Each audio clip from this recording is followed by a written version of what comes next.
Wake up, a new anime season dropped. Good morning, my brothers. It's that special time of the year. Time for what? What is it? Yeah, but it's a I am soaking wet right now. Guys, you're not supposed to pop up yet, just ignore that. Cut. But yes, it's that time of the year. More specifically, the start of summer. And prepare to be mind blown, because if you thought the spring season had bangers, I don't know what to tell you. This summer is filled with both returning and a lot of unique, fresh new titles. And somehow, so many of them have top tier animation that genuinely blew me away on the very first episode. Different studios with their signature animation styles, unique and unexpected takes, not just the story, but also openings and endings, titles that bring back nostalgia, narratives that seem generic, but somehow you can't take your eyes off of them. Visual novels getting adapted, talented voice actors bringing awesome characters to life, and lots of, for some reason, sisters, stepsisters, little sisters, every type of sister you can think of, fake sisters.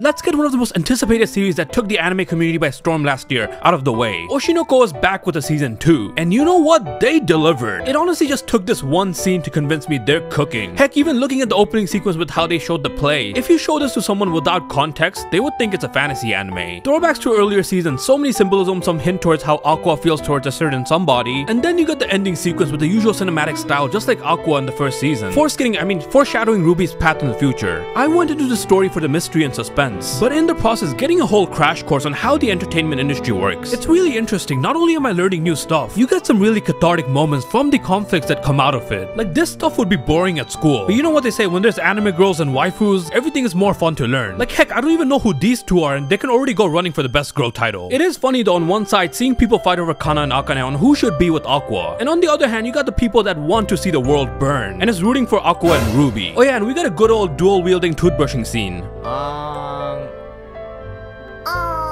That gives me an excuse to talk about another banger that's returned after so many years. Studio Shaft is back with the Monogatari series, and honestly the animation is better than it has ever been. The attention to details, the change of pace, the shadows, just all the creative choices that they took. Also, Ononoki's narration is just top tier. Yay! Peace. Seeing all the side characters return with their usual shenanigans, new take on life, and of course I can't wait to see more Araragi, Senjogahara, and Shinobu. Just look at this. If you enjoyed Renai Circulation, you know this song right here? We got a whole new banger for a new Nadeko episode. We also got a banger from the author of Danmachi, which I thought was going to be a generic Black Clover ripoff, and it is in fact a generic Black Clover ripoff, but the animation is crazy. I mean, just look at this fight scene, and the protagonist Will Surford is actually fun to follow. He isn't annoying at all. A story of a boy with no magic in a world where magic is extremely valued, working his way up to a tower that supposedly only the top wizards can reach, where his love interest Lena from 86, Elfie is. I mean, the girl even sleeps with a plushie of him. Our MC having to face discrimination, bullying, even from some of the top wizards. Heck, even his own teacher. And well, basically showing them how it's done. Look at that dap up, that was clean. It is building into a crazier story, I believe, so I wouldn't put it off as generic just yet.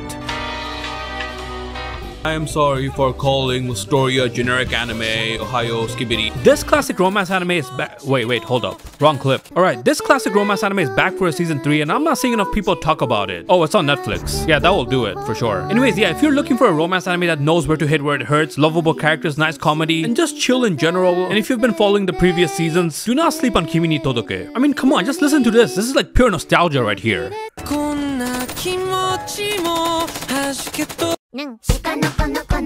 I cannot escape this brain rot anime this season. A story about a deer and a human hybrid. Backshots as well for some reason. I genuinely don't know what this anime is about, but a little bit of absurdism can't really hurt. If you enjoyed anime like Nichijou, don't forget to try My Dear Friend Nokotan. Honestly, I probably didn't even need to mention that. This deer dance is everywhere. Oh my, DC characters in anime. Unhinged waifu of the season, Harley Quinn. Author of ReZERO, Nagatsuki Tappe. Dude, this looks amazing. A few moments later. Okay, never mind. This looks horrible. A few minutes later. Oh god, what am I watching? Okay, never mind, this might not be that bad after all. Jokes aside, I'm not really surprised as an anime, it doesn't really appeal to me, but I'm watching it because I'm a huge DC fan. I still think they should have gotten John Cena to do the English dub of Peacemaker, but I'll settle with the Japanese voice actor of Dio. To put it short, Suicide Squad Isekai is about the Suicide Squad getting isekai'd.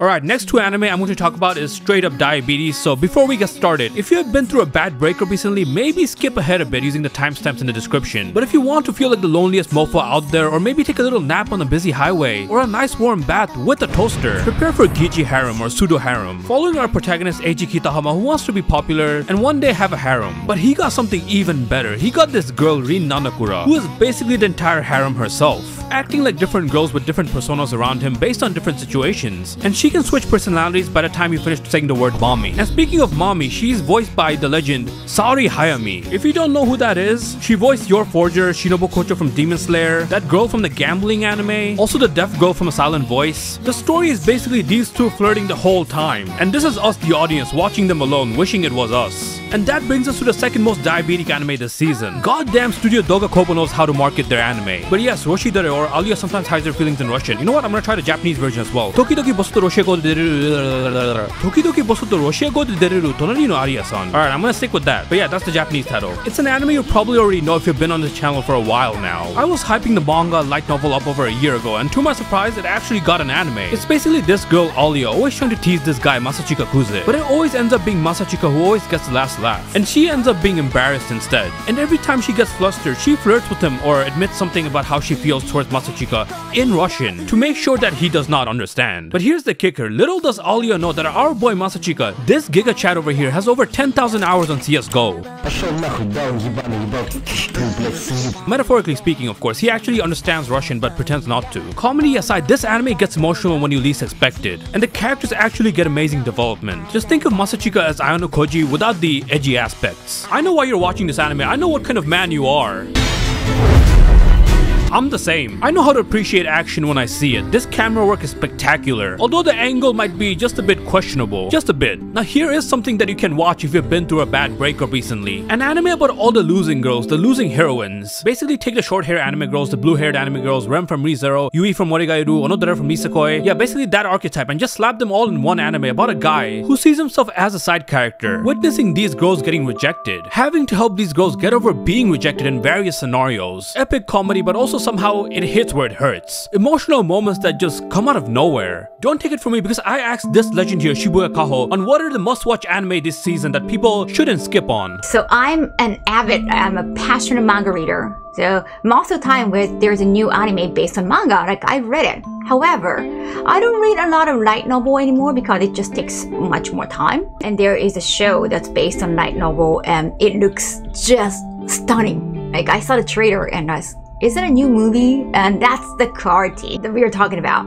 A1 Picture Studio, it's losing heroines, like too many losing heroines. Yes, it just, doesn't it look, yeah, right? And the blue sky and the skaters and it's just so quintessentially like a Japanese high school show, but just beyond beautiful. It's just, I cannot, yeah, I don't think I can ignore the show. I already watched the first season, that was fantastic. I think the story, the pacing is also great, at least for the first one.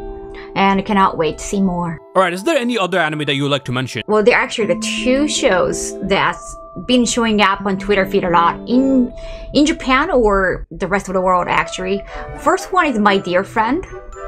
The Japanese title is Shikanoko Noko Noko Koshitantan, and that female girl, high school girl and the friends around it. It's just, you just keep seeing that opening. There's a new one coming up where her friend just keep dancing and the dancing is such the Viren Spider-Man style. Also another one is, they're both based on manga. It's another history show, Nigewaka. I'm like pleasantly surprised just how much people are talking about it. Parry! Here's an interesting generic looking fantasy anime called I Parry Everything. It's about a guy that parries everything. You didn't have to cut me off like that. We were nothing. Here's my dress-up darling, except with a lot more ecchi, a lot more sauce, and a complete harem, and a protagonist much like you guys that is obsessed with 2D girls and dislikes real girls. 2.5 dimensional seduction. If you ever wondered why women hate men, well, this anime will answer that for you. And of course, I don't mean every man, but men like this guy here. Let me give you guys a quick rundown of this unexpected isekai, Dahlia and Bloom. Yes, as the title would put it, it's about this girl Dahlia. This guy Tobias basically wants to marry Dahlia to save her and her father's company, which they wholeheartedly agree and get engaged. But here's where things get messed up. This guy Tobias is like, wait, she's actually taller than he expected. So in return, Dahlia stops wearing heels for him, which is fine, you know, a small thing here and there. But Tobias starts nitpicking everything, telling her she shouldn't drink, telling her that she shouldn't work on the more complicated stuff so she doesn't get injured. The very job that she enjoys doing. So she stops drinking, she stops working on the more complicated tasks, and then he goes out of his way to say that he hates the smell of makeup, so she gets rid of her makeup, saying he doesn't like her hair color, literally her natural hair color. So now she has to dye her hair. Her glasses frame something she feels comfortable in that she needs to see, telling her that she should dress more modestly, changing her whole style of dressing, all in the hopes that she's becoming a good wife or something, someone that won't have a lonely future. Tobias's father dies, to which she does everything possible to comfort him, make him at ease, you know, like not to worry. But when her father dies, he just becomes more distant from her. No effort to console her, just completely bails on her. And I don't mean that metaphorically, I mean that literally, because what happens next, it just gets worse. Tobias falls in love with another girl and then dumps her after all this to be with her. And just when you think it can't get any worse, it gets even worse. Because they bought a house together with Dahlia's money, and now he wants to kick her out so he can live with his new girl. And the worst part is that he can't even pay his share of the money, begging her that he will pay her back later. Basically, I'm not seeing enough people talk about this, so I gassed it up a bit. Sadly, the animation isn't impressive or anything, but if you do want to watch something that will piss you off, this is it.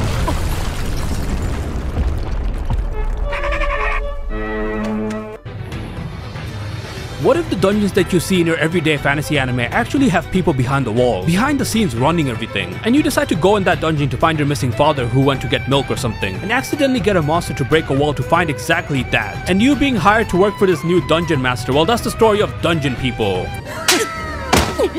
Fairy Tail is back for the 100 years quest. This man Hiro Mashima is on the grind, getting like 3 different anime, 2 different video games, actually even more, and continuously working on his manga series. I'm genuinely hoping he's doing okay, but it is nice to see a series that I started during my early anime days back. Take Frieren, you know, the elf girl, take out the story, take out any deep messages, make Frieren plus sized, and multiply her and then diversify her design. You get this anime about thick elf girls trying to lose weight, plus sized elf. We can't forget this anime, Twilight or Tasogare Out of Focus. The anime is so powerful that it led to Crunchyroll shutting down its entire comment section because some people were review bombing it for its tag. An anime season is not an anime season if it doesn't have that one fantasy or isekai anime with some guy that looks like Kirito from Sword Art Online and has a cheat skill. So here we are with something that I won't even describe the story for because the title does exactly that. I became the strongest and annihilated everything with low level spells. Alright, I couldn't make it to AnimeExpo, so you guys know I was bummed out about not being able to watch the preview of season 3 of ReZERO. So I did the next best thing. I held these guys, TheAnimeMen, at gunpoint. I mean, I asked them kindly to go watch the preview for me. Basically sent them on a mission to see how good it actually is, if it is actually good or not. Before the ReZERO premiere. Alright guys, how'd you find the movie length preview of ReZERO? The new episode of ReZERO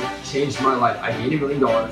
I think I got a wife now too, Amelia. But at the same time, like, if you don't watch ReZERO, like, wait, whoa, you said you got a wife? yeah, That's my wife. Yes. So basically, in the episode, so before the episode, I was 5'4", after the episode, I was 6'6". So make of that what you will. Yeah, the episode was actually super good. It was a lot of build up towards the season. I could tell this is going to be another classic. Not just any classic, it's going to be the greatest piece of fiction of all time. And also, in the theater where we were watching ReZERO, I saw at least like 8 people sleeping. So Honestly, the friction from TheAnimeMen as a was also good to see. No spoilers! What do you mean? New scenery, new lore, New director too. Wait, new director? That's not good. Like when I was watching season 3, I fell asleep. But it's good. Honestly, the end of episode 3, I was at the edge of my sleep, and I was. I was at the edge of my sleep, and I left. Okay. If you like ReZERO, it'll be good. If you don't like ReZERO, If you like ReZERO, season 3, the first episode you watch, I swear you'll start crying. I'm dead. if you like ReZERO, Avengers! I'm just saying ReZERO is the best anime of all time, and season 3 is continuing to prove that theory. Okay, ReZeros are just Avengers Assemble. That's all it is. I'm gonna be real with you guys. I thought this would just be another stupid anime where a girl turns out to be a guy, and it just keeps playing on that humor. But this one took me by surprise. There is comedy, obviously. But what Senpai wa Otokonoko manages to really tackle is some really nice points about gender roles. Following a girl who has a crush on another girl, finding out that the girl is actually a cross-dressing guy. As a certain someone would say, sometimes it takes a real man to be a best girl. In this case, the real man being someone who isn't afraid to like cute things. Adorable, funny little romance anime. Tower of God is back for a whole new season. Don't really have much to say aside from the fact that me and my homies all hate Rachel. Do you guys remember this classic romance anime about a bunch of supernatural people that live together in a crazy high security apartment complex? With this ikemen white-haired fox guy with 2 different eye colors and this short girl who's basically a goat. I mean, surely you at least remember this song Sweets Parade with this girl that loves sweets.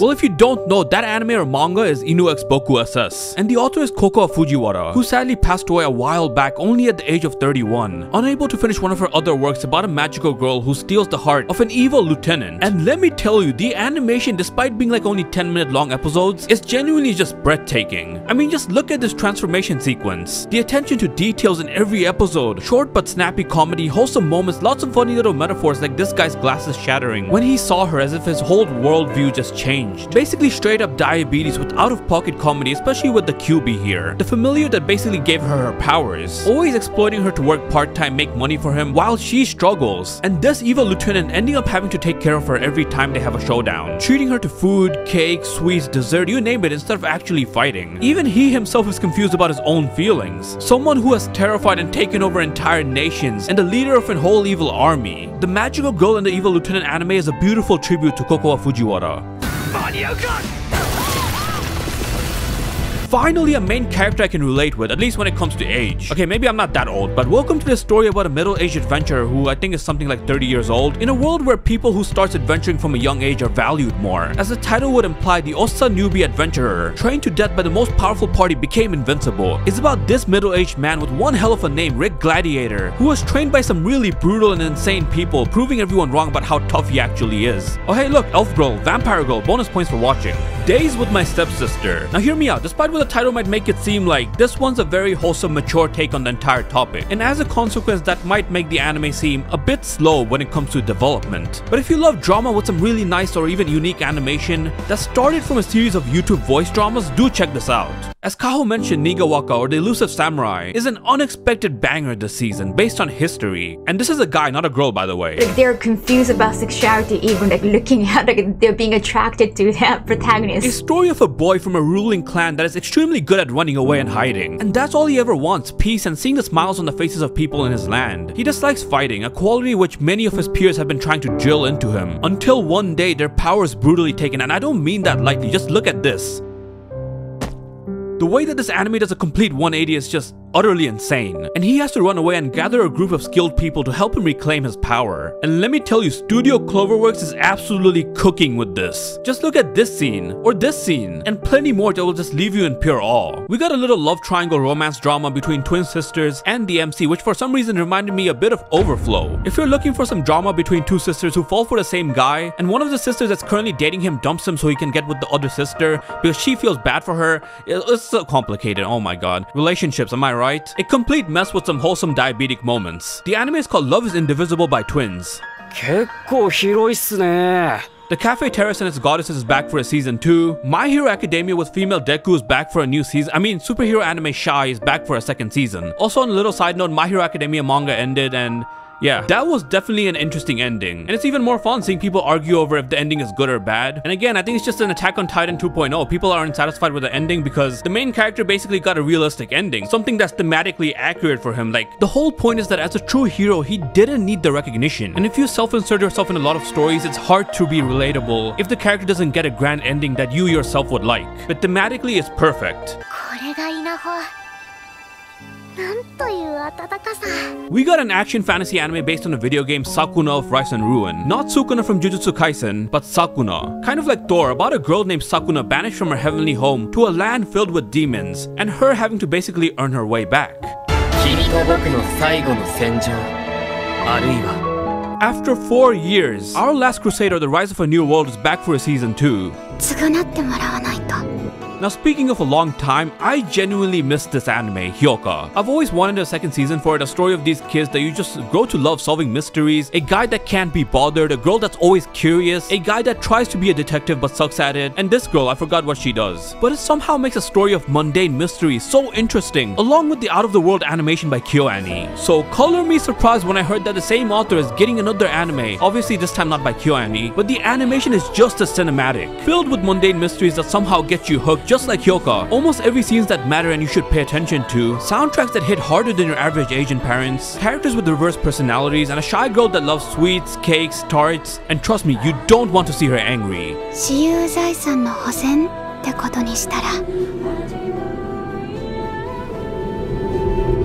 This is the Shoushimin series, How to Become Ordinary. Here's another fantasy anime with a funny little twist. The strongest magician in the Demon Lord's army was a human. As the title would imply, it's about a human masquerading as a very powerful demon in the Demon Lord's army to slowly try and turn the demons kinder, trying to secretly find peaceful ways out of conflict to avoid killing people. Fighting from the inside, basically.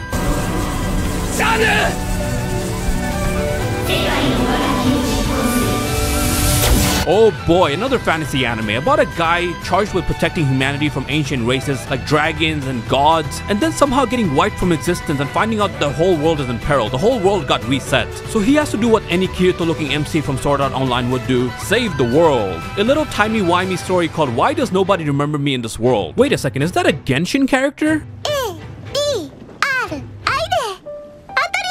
Oh hey look, is that a robot girl? A guy that has some sort of trauma from his childhood? The robot becoming his crutch both metaphorically and literally, since he lost his legs from that childhood trauma and his parents. Here we go again. If you love Plastic Memories or Planetarian, do not sleep on this anime based on an amazing visual novel, Atri My Dear Moments. Okay, now we need a proper adaptation for Umineko.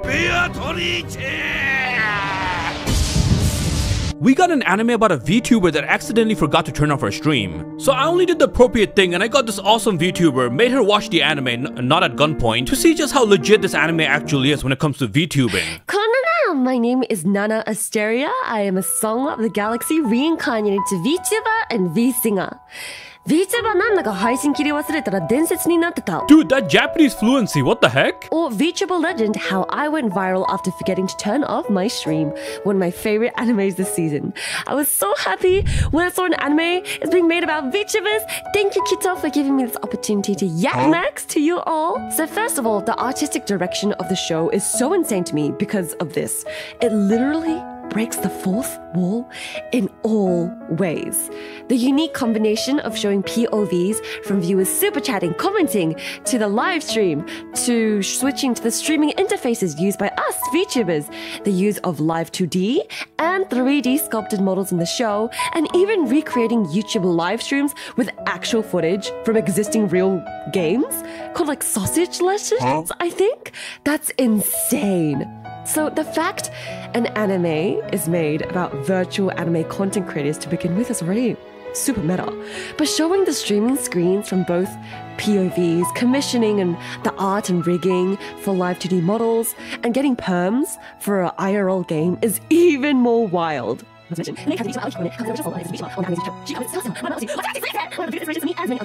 it realistic though? I feel like many VTuber fans, they already know how insane we really get.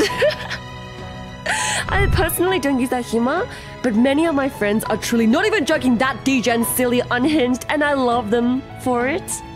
Many of the viral VTuber clips, it's usually VTubers being insane, unhinged, or just showing a huge personality gap as well.